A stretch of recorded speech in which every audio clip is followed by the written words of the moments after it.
Welcome back to the Reading and Writing Podcast. I'm joined on the podcast today by award-winning science fiction writer Adrian Tchaikovsky, author of the new book House of Open Wounds. Most recently, Tchaikovsky won the 2023 Hugo Award for Best Series, Children of Time. Science fiction writer Stephen Baxter wrote about an earlier Tchaikovsky novel, enthralling, epic, immersive, and hugely intelligent. Adrian, welcome to the podcast. Thank you very much. Thanks for having me on. Absolutely. If someone hasn't yet heard about your new novel, House of Open Wounds, how would you describe the novel? So it's a high magic fantasy war story where you don't get to see the war. It takes place almost entirely behind the scenes in the mobile field hospital, where a variety of priests, magicians, and other undesirable types are being corralled by a fiercely idealistic army that does not in any way approve of them, but will defer their executions so long as they keep patching soldiers up. Do you remember the original idea or impetus for House of Open Wounds in the first book in the series? Yes, and they were quite different. They kind of found homes in the same series, but City of Last Chances, which is the first book, was basically I wanted to write a fantasy book that was drawing on the mid-19th century wave of revolutions that effectively failed to sweep Europe because they all got sort of brutally put down. But it was a real might-have-been moment in European history. At the same time, I wanted to do a bit of a fantasy Les Mis and draw a bit on things like Casablanca and the Maltese Falcon and stuff like that. So it's a fantasy book that's drawing on much later kind of historical resonances than you traditionally find in the genre. House of Open Wounds, the germ for that was many, many years ago at a UK convention. There was a really interesting panel about healing magic in fiction, because there's almost no healing magic in fiction because it basically screws with your plot a great deal if you can just pick people back up. So they had lots of interesting talk about that. And I just thought, I really want to write a book that is entirely about healing magic and the prices and the costs and the problems thereof. And so that idea kicked about in my head for many, many years. And then after City of Last Chances, I realized that the setup I had in that world was a perfect one to deploy this long sort of cherished idea that I'd been husbanding. At this point, do you foresee any more novels in that series? I mean, foresee is a weak term because one of them has already been written. Okay.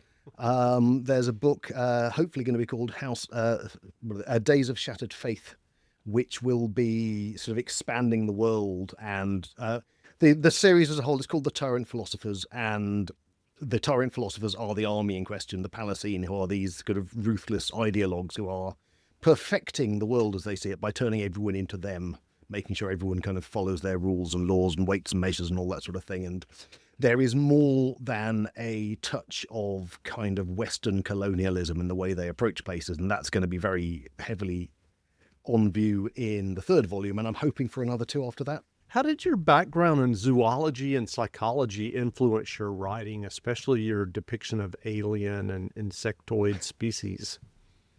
I mean, it's a weird thing. It's one of those, it's kind of almost backwards. I did zoology and psychology because I already had a very keen interest in, I mean, first of all, in basically bugs and things like that, because anyone who's read any of my work will notice there are an awful lot of insects and spiders and various things that most people don't particularly like in full show and treated very positively in my books. And that's always been a kind of an obsession of mine. And also the behavioral sciences, especially the idea of, well, how do we think, and what even is thought, and how would something that is not human think, is always something that fascinates me. And I mean, honestly, when I studied psychology, there was very little of that. Mm-hmm. We did a couple of modules somewhere between zoology and psychology. We did a couple of modules on animal behavioral sciences, although at the time the discipline was very dominated by the idea that animals, you can't really say that animals think or feel. They're basically like little bio robots that just do things for pre-programmed reasons, which obviously is not a terribly useful thing for a writer and not a terribly interesting thing for a human being. I will say there appears to have been quite a revolution in thought in the discipline since I was studying it in the early 90s. But one of the things, for example, we did a little bit on Alex the Parrot, which is a remarkable story of, all right, parrots talk, but this is a parrot that could actually converse and even sort of produce new word phrases to describe novel circumstances. That's the same Alex and Irene Pepperberg, the scientists involved, are credited in the dedication of Children of Memory, because a lot of that what I learnt back at university went into that book and inspired that book. Can you tell us about your original writing journey that led you to writing your first stories and eventually getting your debut novel published? Yeah, I mean it's a long road. So I have since the very early teens I've been a role playing gamer, and that was my big creative focus through most of my teenage. And I came across a series of books called The Dragonlance Chronicles in my late teens, sort of 16, 17, which were novels based on someone's Dungeons and Dragons campaign. And that was the light bulb moment to say, actually, this is the thing someone like you can actually do. And so at that point, all right, I would really like to be a writer. Because the thing about being, say, a games master in a game like that is you are telling stories for other people's enjoyment.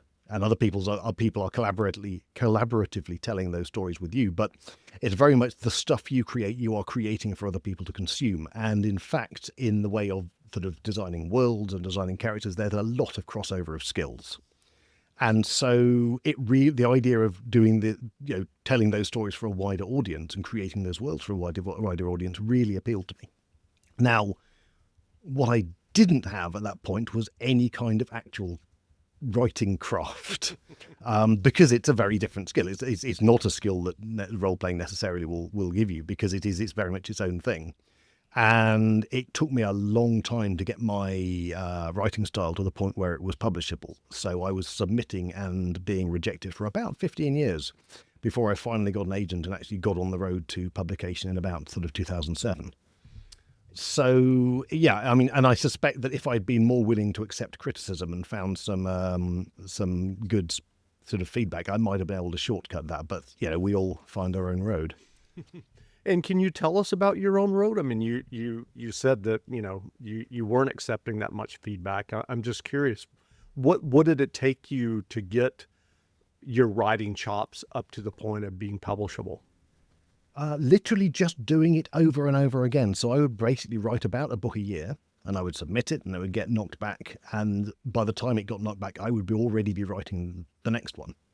And so basically writing 15 progressively less awful books until eventually, I mean, when Empire in Black and Gold, my first book, came out, I naturally did what I suspect every author in that position would do, is go back to the junk drawer and look at all of those wondrous books that these fools had not accepted back in the day. And what I found out was that the 2 books I'd written previously were just about salvageable. There was enough in them stylistically that I could, with some effort, write them up, and they are now in print, as it happens.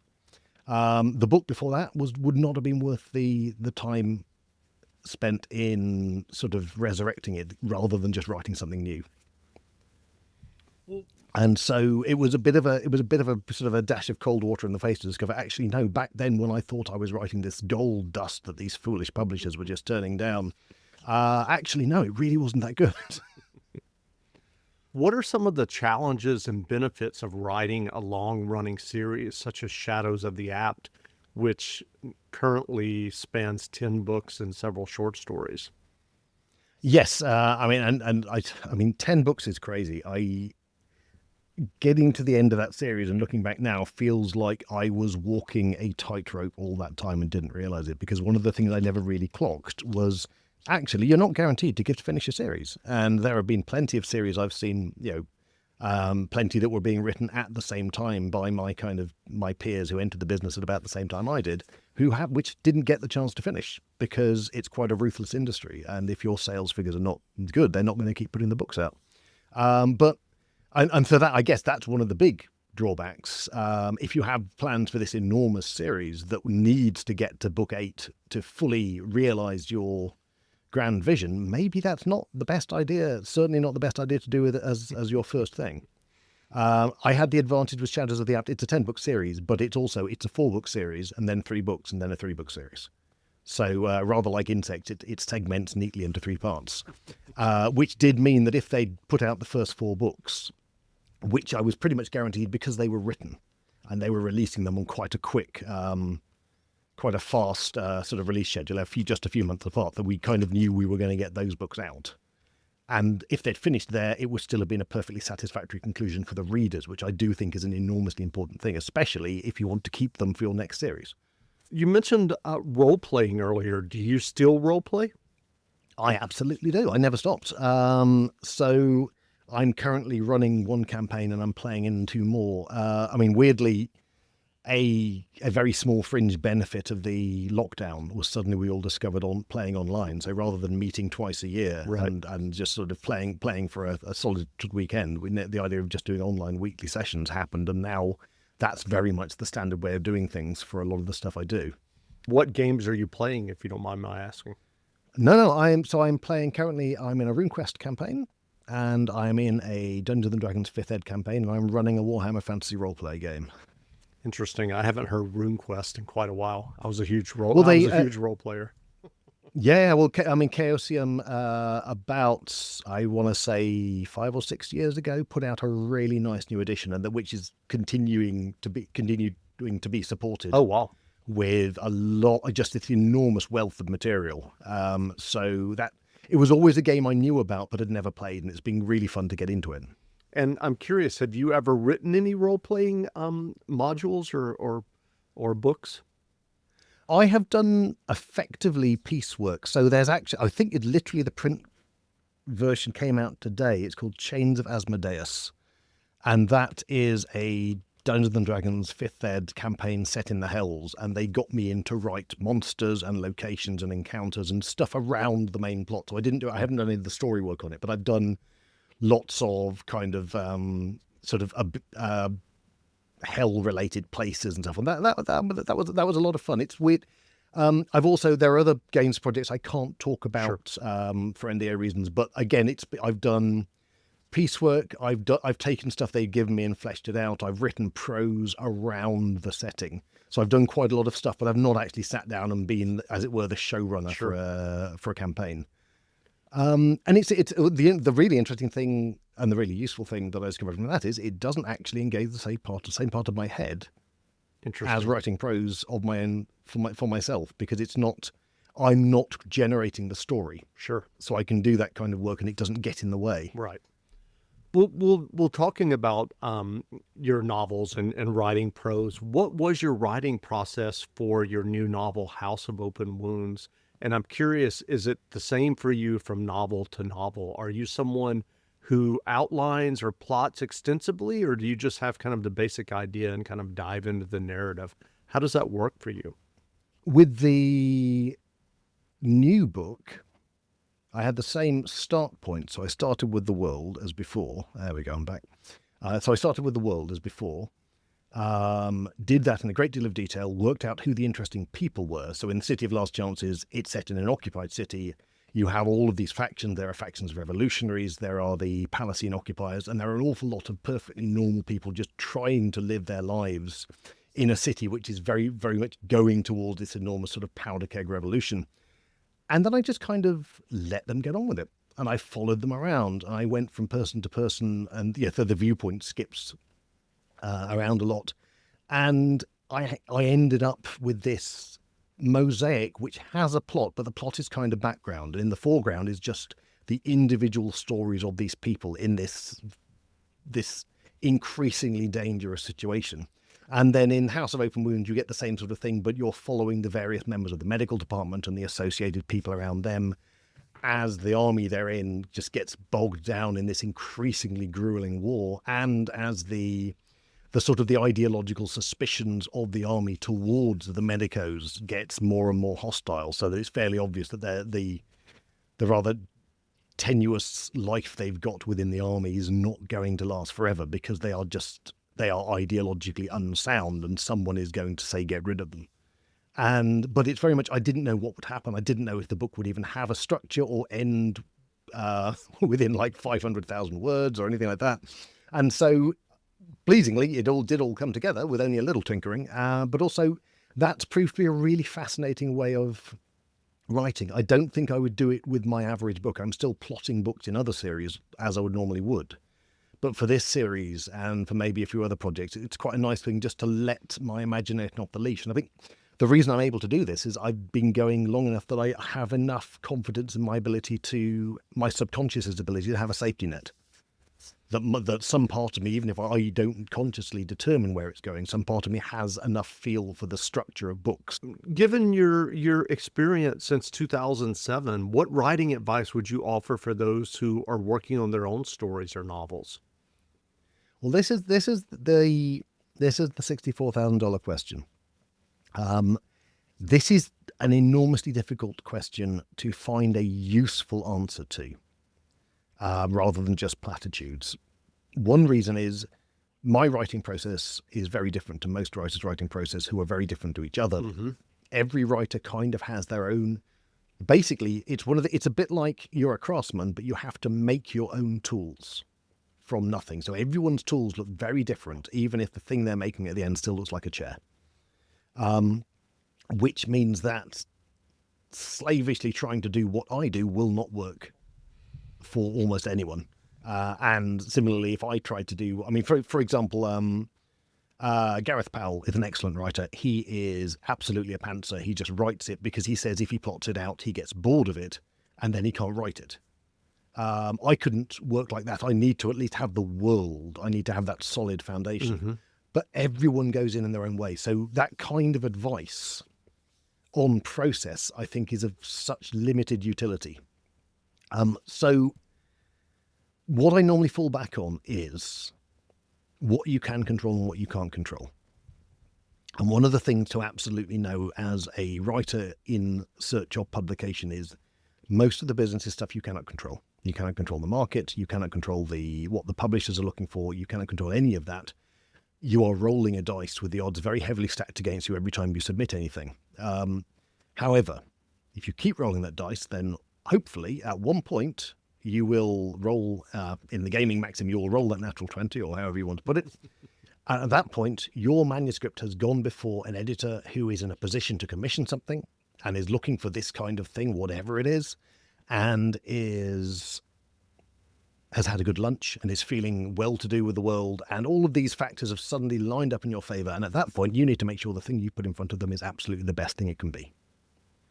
First of all, meaning that, it's not full of spelling mistakes. It's not got that awkward bit in the middle that is 5,000 words the book doesn't need, but you're really keen on it and therefore you haven't taken it out.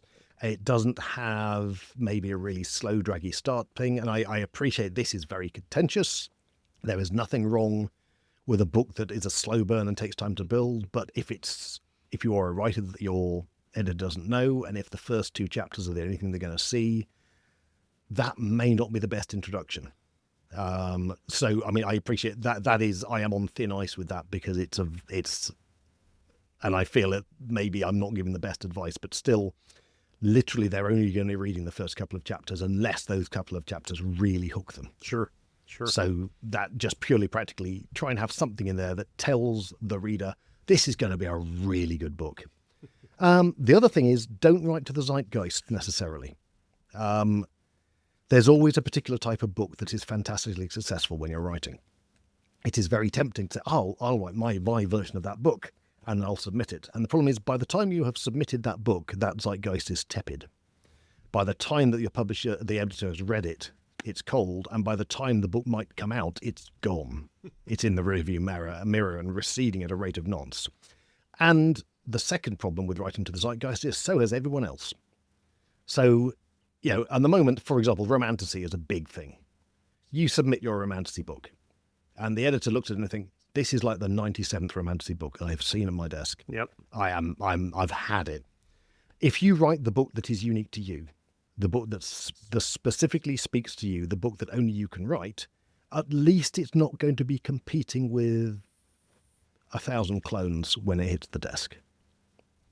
And obviously, the downside of that is if the book that you really want to write is not the book they want to publish, then you're screwed. But I don't think that chasing what you think people want is ever going to work, purely because by the time it happens, that's no longer what people want. And and if there was any way of predicting what people want next, then publishers would be on much more solid ground when commissioning stuff.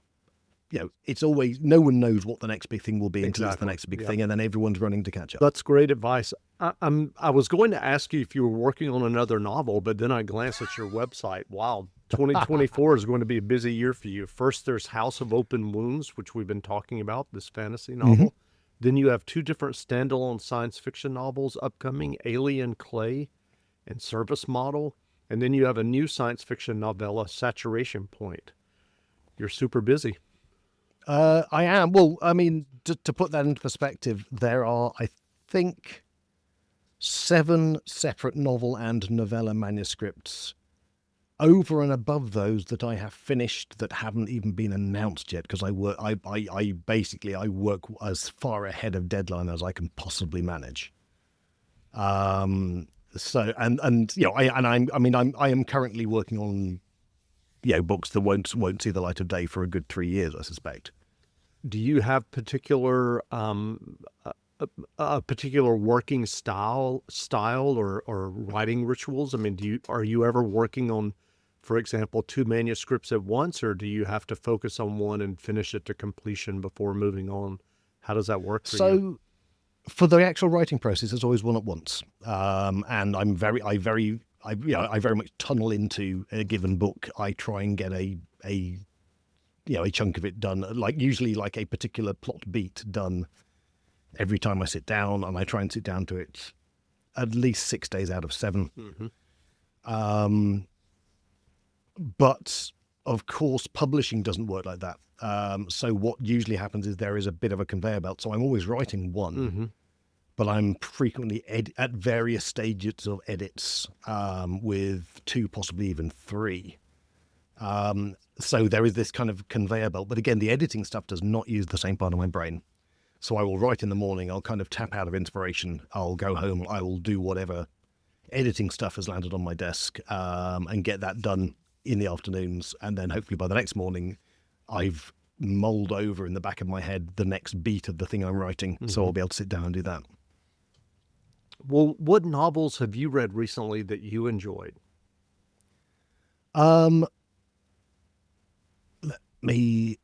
Oh Lord, I always get this question and my mind goes completely blank. I have recently read Stormblood. I've just finished by Jeremy Schall, which is a very nice, fun sort of sci-fi, cyberpunky action book with a lot of quite weird alien stuff going on in it.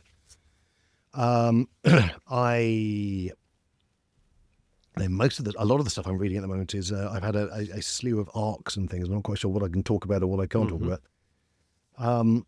I'm reading, good Lord, my mind has gone completely blank as to titles. I'm reading a book by Michael Fletcher and Anna Smith Sparks from Grindark Press, which I'm having enormous fun. I'm just trying to see if I can track the title down for you. In the Shadow of Their Dying. There we go. So that's an awful fun. In fact, I've had quite a run of Anna Smith Sparks writing. A Sword of Bronze and Ashes, I think, or A Taste of Bronze and Ashes mm-hmm. is her most recent published work, which is possibly one of the most astonishing fantasy works I've ever read. It really is quite mind-blowingly good and very different to anything else I've come across. Oh, wow. So that's a very, very strong recommendation. Where can people find you online if they'd like to learn more about you and your novels and your new novel, House of Open Wounds? So, given the shifting state of social media, best place is probably adriantchaikovsky.com.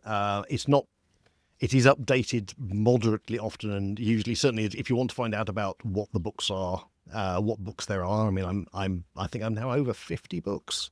So if you like my stuff, there's plenty more, and that's where you can find kind of the complete list. I'm social media wise, I'm most active on Blue Sky at the moment, having kind of deserted the other place. Sure. Well, again, we've been speaking to award-winning science fiction writer Adrian Tchaikovsky, author of the new book, House of Open Wounds. The novel is available now, so go buy a copy. And Adrian, thanks for doing this interview. Oh, thank you very much for inviting me. Absolutely.